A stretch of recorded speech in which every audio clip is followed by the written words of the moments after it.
ચાલો મિત્રો, તો આપણી પાસે પ્રશ્ન છે, બરોબર. અહીંયા 5 મોસ્ટ ઇમ્પોર્ટન્ટ પ્રશ્નો મેં લીધા છે. આશા રાખું કે તમને એનું સોલ્યુશન ગમશે. ચલો, પહેલો ક્વેશ્ચન છે આપણી સામે કે જો 373p ને 4 વડે ભાગી શકાય તો p ની કિંમત કેટલી હશે? અહીંયા આપણને એક સંખ્યા આપેલી છે, બરોબર. કઈ સંખ્યા છે? 373p. ઠીક છે, એને 4 વડે ભાગી શકાય છે, તો p ની કિંમત કેટલી હશે?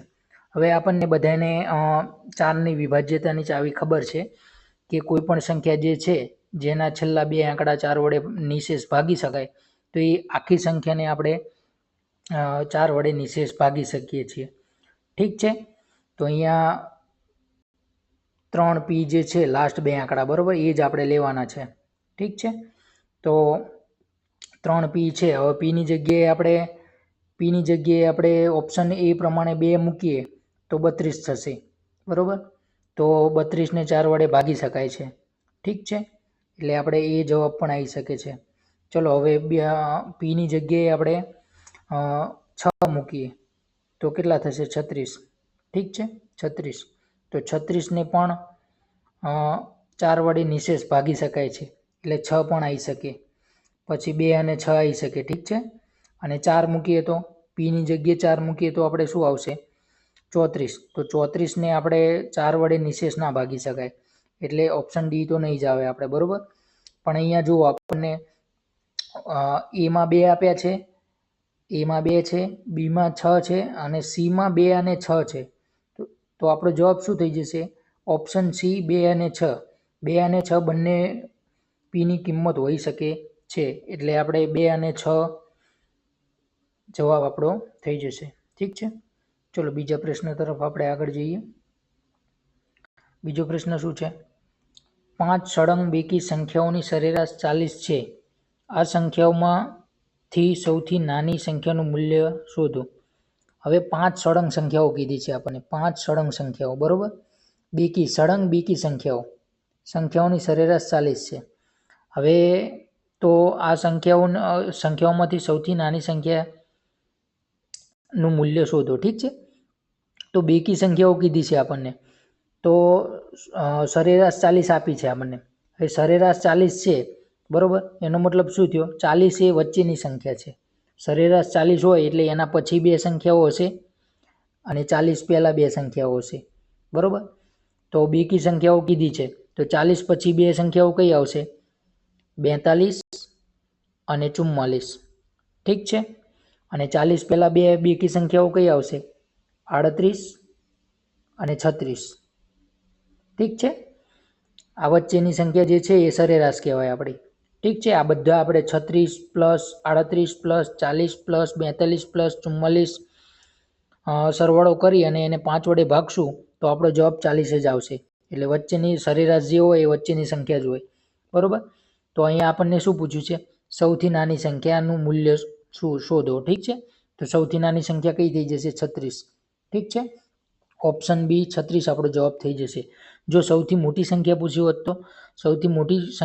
હોત તો આપણો જવાબ 44 થઈ જાત. ઠીક છે, અહીંયા આપણને સૌથી નાની સંખ્યા પૂછી છે તો જવાબ 36 આવશે. ઠીક છે, ચલો આગળ જઈએ આપણે. 840 મીટરની ગોળાકાર દોડમાં એ અને બી એક જ બિંદુથી એક જ સમયે એક જ દિશામાં અનુક્રમે 6 મીટર પ્રતિ સેકન્ડ અને 12 મીટર પ્રતિ સેકન્ડની ઝડપે દોડે છે. તેઓ ફરીથી કયા સમય પછી મળશે? ઠીક છે, અહીંયા જો આપણને ગોળાકાર ટ્રેક આપેલો છે, બરોબર. અહીંયા કોઈ આ એક નિશ્ચિત જગ્યા છે, ત્યાંથી બંને એ અને બી બંને દોડવાનું શરૂ કરે છે. ઠીક છે, આ ટોટલ અંતર કેટલું છે? 840 મીટર. ઠીક છે, 840 છે. હવે એની ઝડપ કેટલી છે? 6 મીટર પ્રતિ સેકન્ડ. બીની ઝડપ કેટલી છે? 12 મીટર પ્રતિ સેકન્ડ. ઠીક છે, હવે જો અહીંયા એક આપણે કોન્સેપ્ટ યાદ રાખવાનો છે કે અહીંયા આપણે તો તેઓ ફરીથી કેટલા સમય પછી મળશે, બરોબર. તો આપણે અહીંયા શું કરવાનું છે કે કુલ અંતર કેટલું છે? કુલ અંતર ભાગ્યા સાપેક્ષ ઝડપ. અહીંયા આપણે સાપેક્ષ ઝડપ વડે બંનેને ભાગી નાખશું 840ને કુલ ઝડપ જે છે, બરોબર. તો આપણને જવાબ મળી જશે. પણ અહીંયા આપણે એક કોન્સેપ્ટ યાદ રાખો કે જ્યારે પણ આ રીતે સાપેક્ષ ઝડપ આપણે શોધવાની હોય, એ પછી ટ્રેનમાં આવે કે પછી અહીંયા કોઈ ગોળાકાર ટ્રેક આવે, બરાબર. સાપેક્ષ ઝડપ જ્યારે શોધવાની હોય ત્યારે જે દોડતા હોય, જે વ્યક્તિઓ દોડતા હોય, એ જો વ્યક્તિઓ એક જ દિશામાં હોય, બરાબર, એક જ દિશામાં દોડતા હોય તો બંનેની ઝડપ જે છે એની બાદબાકી થશે. શું થશે? બાદબાકી, બરાબર. તો આ રીતે તમારે જ્યારે એક જ દિશામાં હોય ત્યારે જે બંને તીર એક જ દિશામાં જતા હોય, બરાબર, ત્યારે માઇનસની નિશાની યાદ રાખવાની. અને જો બંને વિરુદ્ધ દિશામાં હોય, નથી આપણને ઘણીવાર પ્રશ્ન પૂછતા કે ટ્રેન એ અને ટ્રેન બી બંનેની વિરુદ્ધ દિશામાં ચાલે છે, બરાબર. આ રીતે જ્યારે વિરુદ્ધ દિશામાં આવે, બરાબર, તીર બંને વિરુદ્ધ દિશામાં આવે ત્યારે તેમની ઝડપનો સરવાળો થશે. ઠીક છે. એટલે જો બંને તીર એક દિશામાં હોય તો માઇનસની નિશાની યાદ રાખવી, અને બંને જ્યારે વિરુદ્ધ દિશામાં હોય એટલે બંને તીર સામે આવતા હોય ત્યારે પ્લસની નિશાની યાદ રાખવી. ઠીક છે. તો અહીંયા સાપેક્ષ ઝડપ શું થશે? 6 અને 12 પણ કઈ દિશામાં છે? એક જ દિશામાં. અહીંયા જો આપણને કીધું છે એક જ દિશામાં દોડે છે. ઠીક છે. એક જ દિશામાં દોડતા હોય તો 12 - 6 એટલે સાપેક્ષ ઝડપ શું થશે? 6 થશે. સાપેક્ષ ઝડપ આપણી 6 થશે. ઠીક છે. કુલ અંતર કેટલું છે? 840. 840 ભાગ્યા 6. ઠીક છે. તો 6 × 6 અને 6 × 6 = 24, બરાબર, 140. ઠીક છે. સાપેક્ષ ઝડપ કેટલો સમય લેશે? 140 સેકન્ડનો સમય ટોટલ લેશે. શું કર્યું આપણે? તો કુલ જે અંતર હતું 840 ભાગ્યા સાપેક્ષ ઝડપ કેટલી આવી આપણે? 6, બરાબર. 6 જે આપણે સાપેક્ષ ઝડપ આવી એના વડે ભાગી દીધું એટલે આપણને કયા સમયે બંને એ અને બી મળશે એ આપણને જવાબ મળી ગયો, બરાબર. તો 840 ભાગ્યા 6 કરીએ એટલે 140 સેકન્ડ. 140 સેકન્ડ પછી બંને ફરીવાર એકબીજાને મળશે, બરાબર. એટલે આપણો જવાબ શું થઈ જશે? Option A 840 second. ઠીક છે. ચલો આપણે આગળ જઈએ. 200 લીટર આલ્કોહોલ દ્રાવણમાં 30% આલ્કોહોલ હોય છે. તેને 50% બનાવવા માટે દ્રાવણમાં કેટલું આલ્કોહોલ ઉમેરવું પડશે? ઠીક છે. હવે અહીંયા 200 લીટર આલ્કોહોલમાં 30% આલ્કોહોલ છે. એનો મતલબ શું થયો? કે 200 લીટર આલ્કોહોલ ટોટલ છે, 200 લીટર. ઠીક છે. એની અંદર 140 પાણી, આપણે પાણી 140 કેટલું થશે? પાણી કેટલું થશે? 140. ઠીક છે. અને આલ્કોહોલ કેટલું થશે? આલ્કોહોલ 60 થશે, 60 લીટર. ઠીક છે. 200 લીટરમાં 140 પાણી અને 60 આલ્કોહોલ. ઠીક છે. હવે 50% કરવું છે, બરાબર. 50% આલ્કોહોલ કરવું છે આપણે. કુલ જે આપણે 200 લીટર હતું એની અંદર તો અત્યારે હાલ 30% જ છે. ઠીક છે. હવે આપણે 50% કરવું હોય તો કેટલું આલ્કોહોલ ઉમેરવું પડશે? બરાબર. અહીંયા પાણી નથી ઉમેરવાનું, આપણે ખાલી આલ્કોહોલ જ ઉમેરવાનું છે. તો આપણે ઓપ્શન પ્રમાણે જઈએ, બરાબર. પહેલા ઓપ્શન એ લઈએ. ઓપ્શન એમાં કેટલું છે? 60 લીટર, બરાબર. તો હવે 200 લીટરમાં 60 લીટર ઉમેરીએ તો ટોટલ કેટલું થશે? 260 થશે. ટોટલ 260 થશે. ઠીક છે.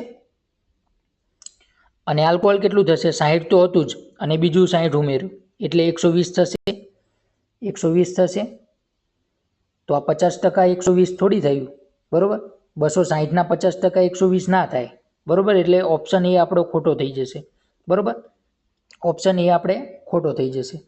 ચલો હવે આપણે ઓપ્શન બી તરફ જઈએ, બરાબર. 200ની અંદર બીજું 40 ઉમેરીએ એટલે ટોટલ દ્રાવણ કેટલું થશે આપણું? 240 થશે. ટોટલ દ્રાવણ આપણે કુલ દ્રાવણ 240 થશે, બરાબર. અને 60% તો આલ્કોહોલ હતું જ, એની અંદર બીજું 40 આવશે, બરાબર. એટલે 100 થશે, બરાબર. હવે 100 જે જવાબ આવ્યો, આલ્કોહોલ જે 100 છે એ 240ના 50% નથી, બરાબર. એટલે ઓપ્શન બી પણ આપણો ખોટો થઈ જશે. ઠીક છે. ઓપ્શન બી પણ આપણો ખોટો થઈ જશે. તો ચલો ઓપ્શન સી તરફ જઈએ આપણે, બરાબર. 200 છે, બરાબર. 200 દ્રાવણ છે એની અંદર 80 લીટર આપણે આલ્કોહોલ ઉમેરીએ તો ટોટલ દ્રાવણ કેટલું થશે? 280 લીટર. ઠીક છે. અને પહેલાંથી આપણી પાસે 60 લીટર તો દ્રાવણની અંદર આલ્કોહોલ હતું અને બીજું 80 ઉમેર્યું એટલે કેટલું થશે? 140. ઠીક છે.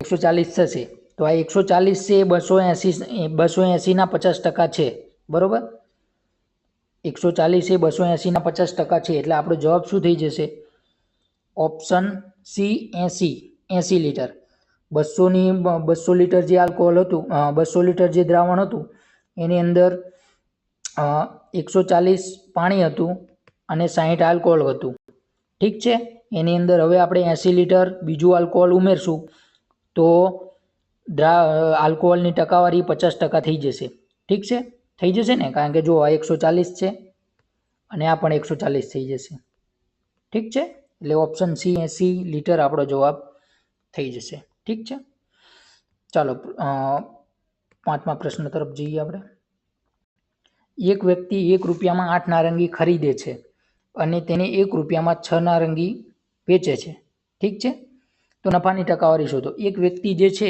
1 રૂપિયામાં 8 નારંગી ખરીદે છે અને 1 જ રૂપિયામાં એ 6 નારંગી વેચે છે તો એની નફાની ટકાવારી શોધો ઠીક છે ઓબ્વિયસલી આપણને ખબર પડે કે 1 રૂપિયામાં 8 નારંગી ખરીદી અને 1 રૂપિયામાં 6 નારંગી વેચી તો એને 2 નારંગીનો ફાયદો થશે ઠીક છે તો 2 નારંગીનો ફાયદો થશે એને બરોબર તો અહીંયા મોસ્ટલી પબ્લિક શું કરે કે 2 નારંગીનો ફાયદો થાય અને 8 નારંગી એને ખરીદી હતી ઠીક છે ગુણ્યા 100 ઠીક છે તો 2 ચોકુને 8 બરોબર અને 100 ભાગ્યા 4 એટલે 25% બરોબર 25%નો ફાયદો થયો પણ આપણે ખાસ યાદ રાખજો બરોબર અહીંયા ઓપ્શનમાં 25% પણ આપણને આપેલું છે એટલે આપણે 25% જવાબ ટીક કરીને આવીએ તો આપણો જવાબ ખોટો થઈ જાય અહીંયા ખાસ યાદ રાખજો કે તમારી વાત સાચી છે કે 2 નારંગીનો ફાયદો થાય છે બરોબર અહીંયા આપણને રૂપિયાનો ફાયદો નથી થતો બરોબર એટલે ખરીદ કિંમત ઉપર આપણે 8 નારંગી નીચે ના આવે બરોબર 2 ભાગ્યા 8 ના આવે આપણે વેચી છે કેટલી 6 નારંગી વેચી એમાંથી આપણને 2 નારંગીનો ફાયદો થયો છે તો 2 ભાગ્યા 6 ગુણ્યા 100 ઠીક છે હવે 2 તરીને 6 ઠીક છે 100 ભાગ્યા 3 કરશું એટલે શું જવાબ આવશે 100 ભાગ્યા 3 કરીએ એટલે આપણે 33.33% ઠીક છે ઓપ્શન સી આપણો રાઈટ આન્સર થશે ઠીક છે આશા રાખું કે તમને બધા ક્વેશ્ચન ગમ્યા હશે બધા ક્વેશ્ચનનું સોલ્યુશન પણ ગમ્યું હશે બરોબર આવા નવા બીજા વિડીયો હું મૂકતો રહીશ બરોબર એક્ઝામ પહેલાં એકવાર જરૂર જોઈ લેજો આ બધા ક્વેશ્ચનો જે છે મોસ્ટલી હું ક્વેશ્ચનો એસએસસીની એક્ઝામમાં જે પૂછાયેલો એસએસસી જીડી એસએસસી સીપીઓ બરોબર હું મોસ્ટલી ત્યાંથી જ ક્વેશ્ચનો લઉં છું બરોબર જે હાલ આપણે જે ગુજરાતની હાલની જે ભરતીઓ ચાલે છે એમાં મોસ્ટલી એવું જ કરે છે કે એસએસસી અને રેલવેમાં જે ક્વેશ્ચનો ભૂતકાળમાં પૂછાઈ ચૂકેલા છે એના કોપી પેસ્ટ કરતા હોય છે તો આપણે ગુજરાત સરકારની તમે કોઈ પણ ભરતીની તૈયારી કરી રહ્યા છો તો તમને આ ક્વેશ્ચનો ખૂબ ઉપયોગી થશે આ સોલ્યુશન પણ તમને ખૂબ ઉપયોગી થશે તો આશા રાખું કે તમને આ વિડીયો ગમ્યો હશે જય હિન્દ જય ભારત